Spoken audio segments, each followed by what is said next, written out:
A democracy cannot function without a rational and informed population. To ensure this, a mandatory course will be added to the current high school curriculum to educate students on how to properly participate in the democratic system.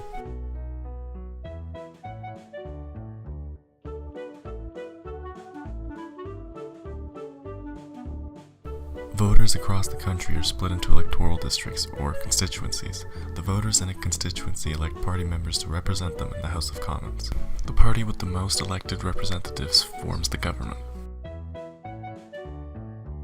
After the party is elected, a secondary vote is held to select one of three candidates put forward by the elected party. This elected candidate then becomes the Prime Minister. Although the judicial branch is separate from the other branches, the members of the Supreme Court are selected by an election in the House of Commons.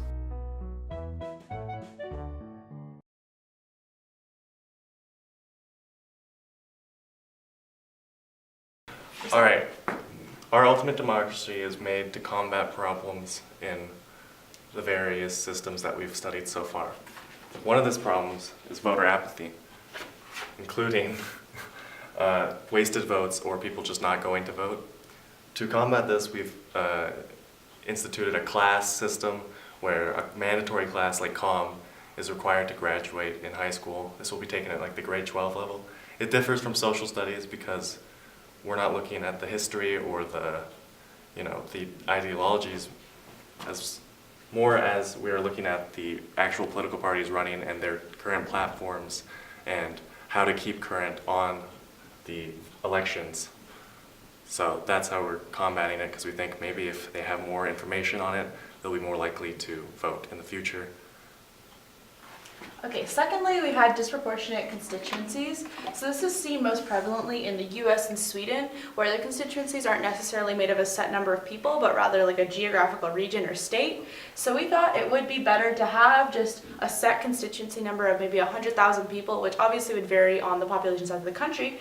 But what this would allow for is a more equal say in what happens. So each constituency would just get the same number of seats that they're voting for. So it would be a little bit more proportionate in terms of having a larger state versus a smaller state, or a rural area versus an urban area, because in the end there's going to be the same amount of people in every constituency that just gets the same number of seats and voice in the House.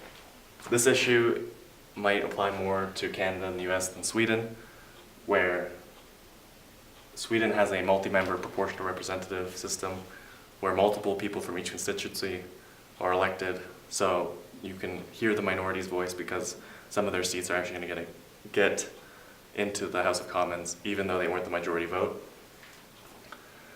We've adopted a similar system but with less members per constituency, maybe like 4 or 5. We haven't put a number on it because it'll have to change. So the multi-member system coupled with a multi-party system of 4 parties that we have, 4 main parties with some independents, which is similar to the 8-party system, but we hope it won't be as slow. And it's better than the US's 2-party system because people actually can vote for what they want and the minority can be heard.